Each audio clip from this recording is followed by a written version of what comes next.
प्यारे दोस्तों, आज हम लोग सीखते हैं लाभ और हानि के कुछ प्रश्न सीखते हैं जो भी आपके उत्तर प्रदेश की पुलिस के एग्जाम में आएंगे या कोई भी एग्जाम हो उसमें इसी टाइप के प्रश्न पूछे जाते हैं। सभी एग्जाम के लिए, वनडे एग्जाम जितने भी होते हैं उनके लिए लाभकारी है। तो सबसे पहली बात जो है लाभ और हानि है।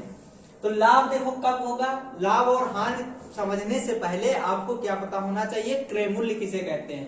क्रय मूल्य का मतलब होता है जिस मूल्य पर कोई दुकानदार किसी भी वस्तु को खरीदता है उसको हम लोग क्या कहते हैं, क्रय मूल्य कहते हैं।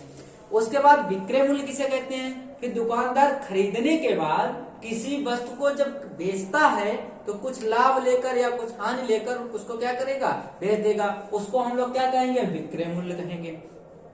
अब देखिए हम बात करते हैं कि क्रय मूल्य कब, लाभ हमको कब होगा और विक्रय मूल्य कब होगा, वो हानि कब होगी। तो देखिए विक्रय मूल्य अगर ज्यादा हो और क्रय मूल्य क्या हो, कम हो, तब हमको क्या होगा, लाभ होगा। तो लाभ निकालने के लिए हम क्या लगाएंगे, विक्रय मूल्य माइनस क्रय मूल्य कर देंगे। विक्रय मूल्य जो होगा उसमें से हम क्रय मूल्य को घटा देंगे, हमको लाभ पता चल जाएगा। अगर क्रय मूल्य ज्यादा है, हमने खरीदा ज्यादा रुपए में है और बेच दिया कम रुपए में, तब हमको क्या हो जाएगी, हानि। तो कितनी हानि होगी, तब हानि निकालने के लिए क्या करेंगे, क्रय मूल्य से विक्रय मूल्य को हम क्या करेंगे, घटा देंगे। तो इस तरीके से हम लाभ और हानि निकाल लेंगे। अब देखिए इसके बाद जो है पूछा आपसे एग्जाम में क्या पूछा जाता है, एग्जाम में पूछा जाता है लाभ प्रतिशत बताओ।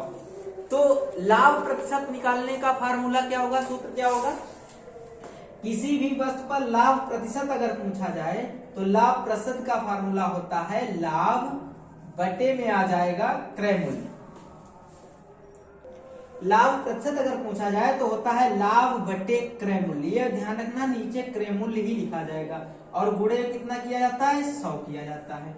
अगर इसी तरीके से आपसे पूछा जाए कि हानि प्रतिशत निकालिए, तो हानि प्रतिशत निकालने के लिए आप क्या करेंगे, ऊपर लिखेंगे हानि और हानि के बाद नीचे क्या लिखेंगे, क्रय मूल्य लिखेंगे और गुणे में क्या लिखेंगे, 100 लिखेंगे। तो इस तरीके से हमको लाभ का प्रतिशत और हानि का प्रतिशत पता चल जाएगा। आइए इस पर आधारित कुछ प्रश्न को देखते हैं।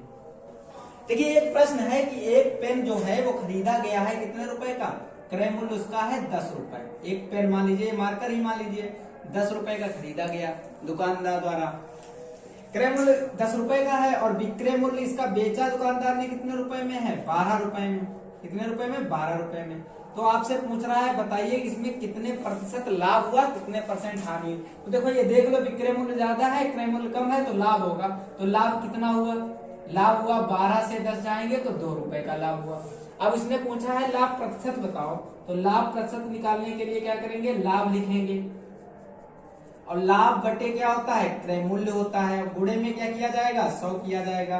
तो 2 बटे क्रय मूल्य कितना है, 10, गुणे कितना लिखेंगे, 100। एक जीरो से एक जीरो कट गया, मतलब 20% जो है क्या हुआ, लाभ हुआ। इस तरीके से अगर हानि पूछी जाए, मान लीजिए कोई वस्तु 12 रुपए की खरीदी, सॉरी क्रय मूल्य उसका कितना है, 10 रुपए है, क्रय मूल्य 10 ही रुपए रखिए और उसका विक्रय मूल्य कितना है, 8 रुपए है। तो देखो 8 रुपए है, इसका मतलब उस पर क्या हो रही होगी, हानि हो रही होगी। जब हानि हो रही है तो इसका मतलब कितनी हानि हो रही है, तो क्रय मूल्य से विक्रय मूल्य घटाएंगे तो कितना हो जाएगा, 2 हो जाएगा। तो हानि का प्रतिशत पूछा जाएगा, तो कितने प्रतिशत की हानि हो रही है, तो हानि लिखेंगे ऊपर, नीचे लिखेंगे क्रय मूल्य 10, गुणे कितना लिखेंगे, 100, जीरो से जीरो कैंसिल, 20% की ही क्या हो जाएगी, हानि हो जाएगी। तो इस तरीके से लाभ प्रतिशत पूछा जाए, हानि प्रतिशत पूछा जाए तो आप सवाल को समझ गए होंगे। विक्रय मूल्य निकालना हो और लाभ का प्रतिशत दिया हो, कितना प्रतिशत लाभ हो रहा है और उसका विक्रय मूल्य दिया हो, तो क्रय मूल्य दिया हो, तो देखो क्रय मूल्य दिया हो तो विक्रय मूल्य निकालने के लिए क्रय मूल्य प्लस क्रय मूल्य पर कितने परसेंट लाभ हो रहा है उसे लिखेंगे। इसमें से क्रय मूल्य को कॉमन ले लिया तो 1 प्लस x बटे कितना हो गया, 100 हो गया। अब जब क्रय मूल्य बराबर निकालना है तो 100 प्लस x बटे 100 हो जाएगा। तो डायरेक्ट अगर हमको निकालना पड़ेगा, हमें x प्रतिशत लाभ दे रखा है, विक्रय मूल्य निकालना है, क्रय मूल्य दिया है तो क्रय मूल्य लिखेंगे, 100 में x जोड़ देंगे और आंसर आ जाएगा आपका। इसी तरीके से अगर क्रय मूल्य निकालना हो तो विक्रय मूल्य के गुणे में 100 आ जाएगा, 100 प्लस x आ जाएगा। तो ऐसे आ जाएगा। अगर हानि हो रही होगी तो हानि हो रही होगी तो यहाँ पर क्या हो जाएगा, माइनस हो जाएगा। तो हानि होने के लिए विक्रय मूल्य निकालना हो, जब हानि होगी तब विक्रय मूल्य क्या हो जाएगा, क्रय मूल्य, प्लस की जगह पे यहाँ क्या हो जाएगा, माइनस हो जाएगा। 100 माइनस x बटे 100 हो जाएगा। अगर हमको क्रय मूल्य निकालना हो, विक्रय मूल्य दिया हो, तो यहाँ पर हो जाएगा विक्रय मूल्य और इधर हो जाएगा 100 बटे हो जाएगा 100 माइनस x हो जाएगा। तो इस तरीके से हमको क्या मिल जाएगा, विक्रय मूल्य भी मिल जाएगा और क्रय मूल्य भी मिल जाएगा। आइए अब सवाल देखते हैं इस पर। देखिए इस प्रश्न में कह रहा है एक दुकानदार 30% लाभ पर किसी वस्तु को 78,000 रुपए में बेचता है। 78,000 क्या हो गया, विक्रय मूल्य। 7800 रुपए में बेचता है तो विक्रय मूल्य कितना हो गया, 7800 रुपए हो गया। लाभ कितने परसेंट है, लाभ को x% मानते हैं तो x% कितना हो गया है, 30। तो कह रहा है वस्तु का क्रय मूल्य बताओ। क्रय मूल्य बराबर क्या फार्मूला सूत्र बताया था, क्रय मूल्य बराबर होता है विक्रय मूल्य, तो 7800 हो गया। 100 लिख दीजिए, डायरेक्ट देखिए कर लीजिए, 100 लिखिए बटे में 100 प्लस x, 100 में अगर 30 जोड़ोगे तो 130 आ जाएगा। 0 से 0 कट गया, 0 से 0 कट गया, 78 हो गया, एक 0 आ गया, तो 6000 रुपए उसका क्या आ गया, क्रय मूल्य आ गया। क्या आया, क्रय मूल्य आया है 6000 रुपए। ठीक है। अब देखो कह रहा है इसका 10% हानि पर वस्तु का विक्रय मूल्य निकालो। तो विक्रय मूल्य का ये सूत्र होता है, तो जब विक्रय मूल्य निकालेंगे तो विक्रय मूल्य बराबर होता है, क्रय मूल्य कितना है, देखिए क्रय मूल्य हमारा कितना निकल के आया था, 6000 रुपए आया था उसी का। 100 माइनस x मतलब हानि होगी तो माइनस किया जाएगा, तो आ जाएंगे कितने, 100 में से जाएगा 90 और बटे में कितना लिखा जाएगा, 100। 1 0 2 0 1 0 2 0 कैंसिल कर दिया, 9 6 54 आया और 0 आ गया। तो 5400 रुपए उसका विक्रय मूल्य हो जाएगा जब 10% की क्या होगी, हानि होगी। देखिए अब अनुपात या गुना पर प्रश्न दिए होंगे तो उनको कैसे लिखाएंगे, देखिए कैसे, क्या सवाल में कह रहा है, किसी वस्तु का क्रय मूल्य और विक्रय मूल्य में अनुपात दे रखा हो। जब क्रय मूल्य और विक्रय मूल्य का अनुपात दे रखा हो तो इसको इस तरीके से लिख लेंगे, क्रय मूल्य बटे विक्रय मूल्य लिख लेंगे। कितना अनुपात है, 5:7। कह रहा है उस पर लाभ प्रतिशत क्या होगा, हानि प्रतिशत क्या होगा। तो देखो विक्रय मूल्य ज्यादा है, क्रय मूल्य कम है, तो 2 का लाभ हो गया।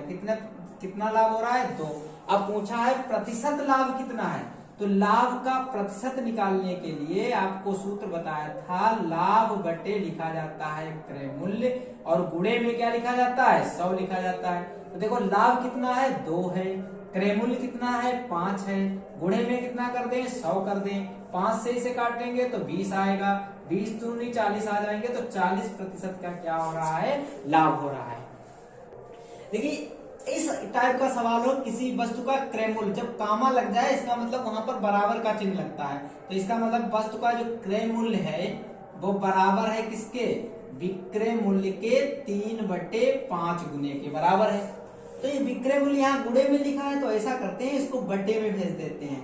क्रय मूल्य बटे कितना हो जाएगा, विक्रय मूल्य हो जाएगा, तो बराबर कितना आ गया, 3:5। मतलब क्रय मूल्य हो गया 3, विक्रय मूल्य हो गया 5। इसमें लाभ कितना हुआ, देखो विक्रय मूल्य से क्रय मूल्य घटेगा तो 2 का लाभ हो रहा है क्योंकि विक्रय मूल्य ज्यादा है। फिर पूछा इसका लाभ प्रतिशत कितना होगा। लाभ प्रतिशत का सूत्र आपको अभी पिछले सवाल में बताया था, लाभ बटे क्रय मूल्य कितना, 3 और गुणे में क्या करेंगे, 100 करेंगे। अब इसे गुणा करा देंगे तो 200 बटे कितना आ जाएगा, 3 आ जाएगा। इसे काटेंगे 3 से काटेंगे तो 3 × 18, फिर 3 × 18, फिर देखो 2 बच गया, 2/3% आपका क्या आ जाएगा, लाभ आ जाएगा। देखिए इस टाइप का प्रश्न एक और देखिए, कह रहा है किसी वस्तु को बेचने पर उस वस्तु पर हुआ लाभ। देखो लाभ लिखा है तो पहले लाभ लिख लो, जहां पर कामा मिल जाए वहां पर बराबर का निशान लगा दो। फिर लिखा है विक्रय मूल्य का कितने गुना है, 3/7 गुना है। विक्रय मूल्य को नीचे ले आओ, बटे में आ जाएगा इधर, तो विक्रय मूल्य बराबर हो जाएगा 3/7 हो जाएगा।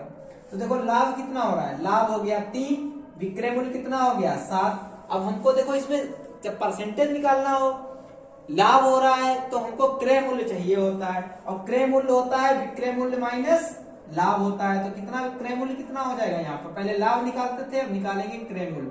क्रय मूल्य आपका हो जाएगा 4। तो अब हमको निकालना है लाभ का प्रतिशत। तो लाभ प्रतिशत निकालने के लिए लाभ है हमारा 3 क्रय मूल्य है हमारा 4 और गुणे में करेंगे 100, 4 2 3 8, 4 पंचे 20, 25 3 75% आपको क्या हो जाएगा, इस पर लाभ हो जाएगा। देखिए जब कोई भी वस्तु को कितनी बार बेचा जाए, 2 बार बेचा जाए। देखो कैसे, एक दुकानदार किसी वस्तु को 15% हानि पर 5100 रुपए में बेचता है, तो ये विक्रय मूल्य है। फिर क्या करता है, 10% लाभ प्राप्त करने के लिए उसे कितने में बेचना होगा। तो पहले देखो उसका क्रय मूल्य क्या है, तो सबसे पहले हम क्या निकालेंगे, क्रय मूल्य। तो क्रय मूल्य निकालने के सूत्र होता है क्रय मूल्य बराबर विक्रय मूल्य। विक्रय मूल्य कितना, 5100। देखो क्रय मूल्य निकालने के लिए ऊपर लिखा जाता है, क्या लिखा जाता है, 100 से गुणा की जाती है। तो हम ऊपर गुणा कर देंगे किससे, 100 से कर देंगे।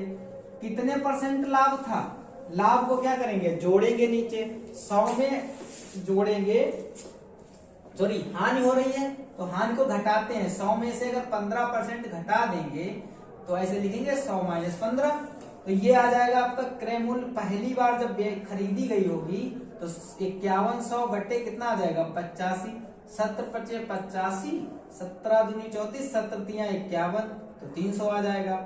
अब देखो कितना बचा है, देखो 17 पचे 85 मतलब 5 यहाँ पर आएगा। 5 से काट दो, 5 दूनी 10 हो जाएगा, 20 आ जाएगा, 3 और 2 की गुणा करेंगे 6 आ जाएगा। मतलब वो 6000 रुपए में क्या की गई थी, वस्तु खरीदी गई थी। अब वो क्या कर रहा है, 15%, तब उसे हानि हुई तो कितने में बेची थी। अब देखो क्या कर रहा है कि उसे 10% लाभ चाहिए, तब वो कितने रुपए में बेचे, तो अब हमको चाहिए है विक्रय मूल्य। तो विक्रय मूल्य बराबर सूत्र होता है क्रय मूल्य गुणे में लाभ लेना है, तो 100 प्लस कितने % लाभ लेना है, 10% लाभ लेना है, और बटे में क्या लिखेंगे हम, 100 लिखेंगे। तो क्रय मूल्य कितना है, 6000 है, और ये हो जाएगा 110 हो जाएगा, बटे में कितना हो जाएगा, 100 हो जाएगा। 0 से 0 कैंसिल हो गए, 11 6 की गुणा करेंगे 66 आएगा, 2 0 आ जाएंगे। अगर वो 6600 रुपए में बेचेगा तो उसको 10% का क्या मिलेगा, लाभ मिलेगा। देखिए इस सवाल में फिर से एक बार समझ लीजिए कि वस्तु 2 बार बेची जाएगी, तब पूछा जाएगा कि उसे कितना विक्रय मूल्य होगा। देखो पहले दुकानदार 15% हानि पर बेचता है, तब उसका विक्रय मूल्य कितना है, 5100 रुपए। तो पहले हम 5100 रुपए 15% जो हानि हुई उसका क्रय मूल्य निकालेंगे। तो क्रय मूल्य निकालने के लिए विक्रय मूल्य गुणे 100 बटे जितना घाट नुकसान हो रहा है उससे 100 में से घटा के गुणा करेंगे तो 6000 रुपए क्रय मूल्य आ गया।